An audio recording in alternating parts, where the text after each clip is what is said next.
अस्सलाम वालेकुम। मोअज़्ज़िज़ नाज़रीन गिरामी, अक्सर आपने लोगों को कहते हुए सुना होगा कि मौलवी यूं तो मौलवी यूं। इस बारे में एक मालूमात आपके गोश गुजार करूँगा। एक गुलकार हर वक्त उलमा की बुराई करता रहता था कि मौलवी यूं होते हैं और मौलवी वो होते हैं। एक दिन इस गुलकार को कोई बाबा जी मिल गए।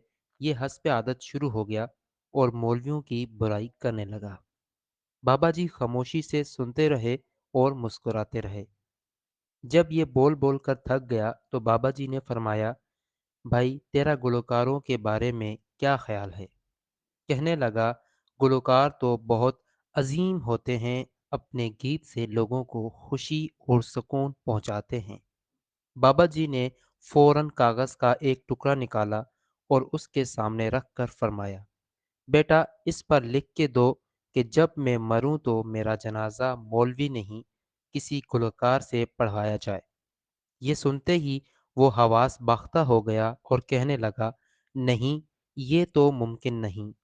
फरमाया, मरने के बाद भी जिस मौलवी के मोहताज हो उसकी बुराई करके तुम गीबत के साथ साथ एहसान फरामोशी भी कर रहे हो।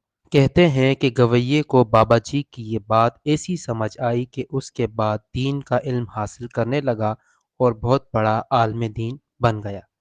नाज़रीन गिरामी, ये मालूमात आपको कैसी लगी और इससे आप क्या सबक हासिल करते हैं, इस बारे में कमेंट ज़रूर कीजिएगा और मज़ीद ऐसी वीडियोज़ के लिए हमारे चैनल को सब्सक्राइब करना ना भूलिएगा। अल्लाह हाफ़िज़।